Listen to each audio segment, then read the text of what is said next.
କିଛି ନୂଆ ଶିଖିବା, କିଛି ନୂଆ ଜାଣିବା, କିନ୍ତୁ ବୁଝିବା, ପଢିବା ଏବଂ ପ୍ରୟୋଗ କରିବା, ସେଇଟା ହେଉଛି ଓଡ଼ିଆ ପାଠଶାଳାର ପ୍ରଚେଷ୍ଟା। ଆପଣମାନଙ୍କୁ ସମସ୍ତଙ୍କୁ ସ୍ୱାଗତ ଓଡ଼ିଆ ପାଠଶାଳାକୁ। ଚାଲନ୍ତୁ ଭିଡିଓରେ ଆମେ ସ୍ୱଚ୍ଛତା ବିଷୟରେ କଥା ହେବା। ତ ସ୍ୱଚ୍ଛତାକୁ ବଜାୟ ରଖିବା ପାଇଁ, ନିଜ ଚାରିପାଖକୁ ପରିଷ୍କାର ରଖିବା ପାଇଁ ତ ଗୋଟେ ଅଭିଯାନ ନିହାତି ଦରକାର। ତ ସେ ଅଭିଯାନଟି କଣ? ଯୋଉଥିରେ କି ଆମେ ବି ଆମ ଘର, ଆମ ପରିବେଶ, ଆମ ସମାଜ, ଆମ ପୃଥିବୀ ପରିଷ୍କାର ଆଉ ସୁନ୍ଦର ରହିବ।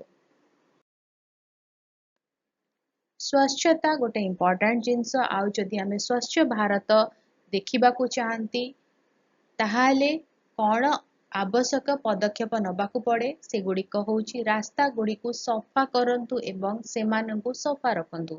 ରାସ୍ତା ଗୁଡ଼ିକରେ ଅନେକ ଆବର୍ଜନା ପଡ଼ିଥାଏ, ସେଗୁଡ଼ିକୁ ପକେଇବା ଅନୁଚିତ।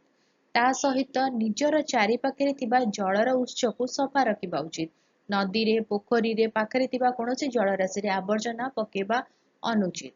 ନିଜ ପରିବେଶ କହିଲେ ନିଜ ପାଖରେ ଥିବା ଆଖପାଖ ଜାଗାକୁ ସଫା ରଖିବା ଦରକାର। ପାର୍କରେ ଚାଲିଲା ବେଳେ ସେଇଠି ଅନାବନା ଜିନିଷ ପକେଇବା ଉଚିତ ନୁହଁ। ତାକୁ ନେଇକି ଡଷ୍ଟବିନରେ ପକେଇବା ଆବଶ୍ୟକ। ତ ପ୍ରତ୍ୟେକ ଜାଗାରେ ଗୋଟିଏ ଗୋଟିଏ ଲେଖେ ଡଷ୍ଟବିନ ରହିଥାଏ। ତେଣୁ ଆମେ ଯେତେବେଳେ ବାହାରେ ବୁଲାବୁଲି କରନ୍ତି ବା କୌଣସି ସାମାଜିକ ପରିବେଶରେ ରହିଥାନ୍ତି, ସେଇ ଜାଗାରେ ନିହାତି ଏକ ଡଷ୍ଟବିନ ଥାଏ ଯେଉଁଠାରେ କି ଆମେ ଆବର୍ଜନା ପକେଇ ପାରିବା। ତ ଯଦି ଆମେ ରାସ୍ତାକୁ ସଫା ରଖିବା, ଜଳରାଶିକୁ ସଫା ରଖିବା ଆଉ ଆମ ଚାରିପାଖରେ ପରିବେଶକୁ ସଫା ରଖିବା, ତାହେଲେ ଆମେ ଏକ ସ୍ୱଚ୍ଛ ଭାରତ ଦେଖିପାରିବା। ଆମ ପରିବେଶକୁ ପରିଷ୍କାର ରଖିବା ପ୍ରତି ଆମର ଅବଦାନ ସବୁ କଣ? ପ୍ରଥମ, ନିକଟବର୍ତ୍ତୀ ପରିବେଶକୁ ଅସନା କରନ୍ତୁ ନାହିଁ, ଡଷ୍ଟବିନ୍ ବ୍ୟବହାର କରନ୍ତୁ। ମୁଁ ଯେମିତି ଏବେ କହିଲି, ଯେତେବେଳେ ଆମେ କୌଣସି ପବ୍ଲିକ ପ୍ରପର୍ଟି ୟୁଜ କରୁଛନ୍ତି, ଆଖପାଖ ସାମାଜିକ ଜାଗାକୁ ବ୍ୟବହାର କରୁଛନ୍ତି, ସେତେବେଳେ ତାକୁ ଅସନା କରିବା ଅନୁଚିତ। ତା ସହିତ ଯଦି ଆମ ପାଖରେ କୌଣସି ଆବର୍ଜନା ଅଛି, ତାକୁ ଡଷ୍ଟବିନରେ ପକେଇବା ଉଚିତ। ନିଜ ଘରକୁ ସଫା ରଖନ୍ତୁ। ମିଳିମିଶି କାର୍ଯ୍ୟ କଲେ ଘର ନିହାତି ସଫା ରହେ। ତା ସହିତ ସମାଜକୁ ସଫା ରଖନ୍ତୁ। ଯେଉଁ ସମାଜଟି ଆମର ଅଛି, ସମାଜ କହିଲେ ଆମେ ସମସ୍ତେ, ରାସ୍ତାଘାଟ ଯେତେ ସବୁ ଇନଫ୍ରାଷ୍ଟ୍ରକ୍ଚର ରହିଛି ସବୁଗୁଡ଼ିକୁ ନେଇକି ଆମେ କହିବା ସମାଜ। ତ ଆମେ ସମାଜକୁ ସଫା ରଖିବା। ଯେତେବେଳେ ଆମ ପାଖେ ବିଭିନ୍ନ ପ୍ରକାର ଆବର୍ଜନା ଆସୁଛି, ତାହେଲେ ଆମ ପାଖରେ 3ଟା ଡଷ୍ଟବିନ୍ ମଧ୍ୟ ଥାଏ। ଆମେ ଏଠି ଦେଖିପାରୁଛନ୍ତି, ଗୋଟେ ନାଲି ରଙ୍ଗର ଡଷ୍ଟବିନ୍ ଅଛି, ଗୋଟେ ଶାଗୁଆ ରଙ୍ଗର ଡଷ୍ଟବିନ୍ ଅଛି, ଗୋଟେ ନୀଳ ରଙ୍ଗର ଡଷ୍ଟବିନ୍ ଅଛି। ତ ଯେଉଁ ଆବର୍ଜନା ଗୁଡ଼ିକ ଅଣବାୟୋଡିଗ୍ରେଡେବଲ, ତାମାନେ ମାଟି ଦ୍ୱାରା ସିଏ ପଚି ସଢ଼ି ଯିବ ନାହିଁ, ତାକୁ ନାଲି ଡବାରେ ପକେଇବା ଉଚିତ। ଯେଉଁଗୁଡ଼ିକ ବାୟୋଡିଗ୍ରେଡେବଲ, ତାକୁ ଆମେ ଏଇ ଶାଗୁଆ ଡଷ୍ଟବିନ୍ ଡବାରେ ପକେଇବା।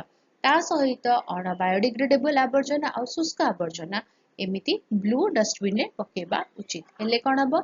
ପରିବେଶ ପରିଷ୍କାର ରହିବ। ତ ଆମର ଏଇ କର୍ତ୍ତବ୍ୟ ରହିଛି, ଯଦି ଏକ ସୁସ୍ଥ ସ୍ୱଚ୍ଛ ଭାରତ ଆଉ ଏକ ପରିଷ୍କାର ପରିବେଶ ଆମେ ଆଶା କରନ୍ତି, ତ ଏଇ ସବୁ କର୍ତ୍ତବ୍ୟ ନିଜେ କରିବା ଉଚିତ। ସ୍ୱଚ୍ଛତା ବିଷୟରେ ସଚେତନତା ବିସ୍ତାର କରନ୍ତୁ। ତ ସ୍ୱଚ୍ଛତା ଆବଶ୍ୟକ କଣ ପାଇଁ? କଣ ଦରକାର? ଆମେ କାହିଁକି ଡଷ୍ଟବିନରେ ପକେଇବା? ଆମେ ଏଣେ ତେଣେ କାହିଁକି ନ ପକେଇବା? ତ ପ୍ରତ୍ୟେକ ବ୍ୟକ୍ତି ତା ପ୍ରତି ସଚେତନ ହବା ନିହାତି ଆବଶ୍ୟକ। ତେଣୁ ସଚେତନତାକୁ ବିସ୍ତାର କରିବା ମଧ୍ୟ ହେଉଛି ଆମର କର୍ତ୍ତବ୍ୟ। ସ୍ୱଚ୍ଛତାକୁ ବିସ୍ତାର କରିବା ପାଇଁ କଣ କରିପାରିବା? ଆମେ ସ୍ଲୋଗାନ ଅଛି, ଯେମିତି ଆମେ କହିପାରିବା ସ୍ୱଚ୍ଛ ଭାରତ ସୁନ୍ଦର ଭାରତ। ସ୍କୁଲ ପିଲାମାନଙ୍କୁ ଦେଖିଥିବେ କି ସେମାନେ କେତେବେଳେ କଣ କରନ୍ତି, ଏଇଭଳିଆ ଫ୍ଲାଗ ମାର୍ଚ୍ଚ କରନ୍ତି, ଏମିତି ପ୍ଲାକାର୍ଡ ଧରିଥାନ୍ତି ଆଉ ସେ କୁହନ୍ତି କି ସ୍ୱଚ୍ଛ ଭାରତ ସୁନ୍ଦର ଭାରତ। ତା ସହିତ ନିଜ ସହରକୁ ପରିଷ୍କାର ରଖନ୍ତୁ, ନିଜ ଶରୀରକୁ ସବୁଜ ସୁନ୍ଦର କରନ୍ତୁ। ଏଇଭଳି ସ୍ଲୋଗାନ ଯେତେବେଳେ ଆମେ ଲୋକଙ୍କ ପାଖରେ ପହଞ୍ଚେଇବା, ସେତେବେଳେ କଣ ହବ ନା, ଲୋକମାନେ ସଚେତନ ହେବେ। ତାହା ସହିତ ସବୁଠୁ ବଡ଼ ଆଉ ଇମ୍ପୋର୍ଟାଣ୍ଟ ଜିନିଷ ଥିଲା ଅସ୍ୱଚ୍ଛତା ସ୍ୱାସ୍ଥ୍ୟ ପାଇଁ କ୍ଷତିକାରକ। ଯଦି ପରିବେଶ ସ୍ୱଚ୍ଛ ରହିବ ନାହିଁ, ପରିଷ୍କାର ରହିବ ନାହିଁ, ତାହେଲେ କଣ ହେବେ? ବ୍ୟାକ୍ଟେରିଆ, ଭାଇରସ ଅଧିକା ହେବେ। ତ କଣ ହବ? ବିଭିନ୍ନ ପ୍ରକାର ରୋଗ ଉପୁଜିବ। ଅପରିଷ୍କାରତାର ପାର୍ଶ୍ୱ ପ୍ରତିକ୍ରିୟା। ଅପରିଷ୍କାର ରହିଲେ କଣ ହବ ନା, ଲୋକମାନେ ଅସୁସ୍ଥ ହେବେ, ଦେହ ଖରାପ ହବ। ତା କାରଣ ହେଉଛି କି ବ୍ୟାକ୍ଟେରିଆ, ଭାଇରସ ଏମାନେ ବୃଦ୍ଧି ପାଇବେ। ତେଣୁ ଲୋକମାନେ ଅସୁସ୍ଥ ହେବେ। ତେଣୁ ଯଦି ଆମେ ଅସୁସ୍ଥ ହେବାକୁ ଚାହାନ୍ତି ନାହିଁ, भले रहिबाकु चाहंती ताले हमको परिवेश को परिष्कार रखिबाकु पड़िबो। ता सहित परिवेश को परिष्कार रखिला बेले हमको कौन आवश्यक जिनस गुड़ी को व्यवहार करबा दरकार। जेतेबेले आमे स्वच्छता विषय रे कहउचंदी से स्वच्छता को बजाय रखिया पय किछि सामग्री दरकार जाको कुआजे परिमल सामग्री।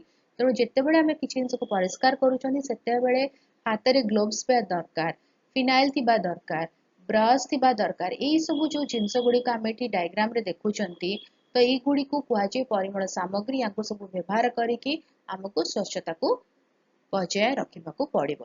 तो एक स्वच्छ यदि स्वच्छता रहिबो तो आम परिवेश आम समाज आम देश कौन रहिबो ना सुस्थ रहिबो। बुझीगला तो एक स्वच्छ भारत एक सुस्थ भारत हे पारिबो। वीडियोटी केमती लागिला मते कमेंट करके जणेबो। जदि किछि डाउट अछि किछि क्वेश्चंस अछि कमेंट रे जणेबो। आ जदि भलो लागिला तले वीडियोटी को लाइक करिवो, वीडियो को सहित शेयर करो। चैनल जो माने वीडियो देखुचंती एपर्यंत सब्सक्राइब करिनांती चैनल को प्लीज सब्सक्राइब करी बेल आइकन प्रेस करी ऑल नोटिफिकेशन को ऑन रखिता। वीडियो अपलोड हेले नोटिफिकेशन पहुंचीबो। आमे मिसिकी पढ़ी परिबा बुझी परिबा एवं जानि परिबा। ताहले देखा आगामी वीडियो रे। भलरे रुह सुस्थ रे रुह मते अनुमति दियो। Bye bye.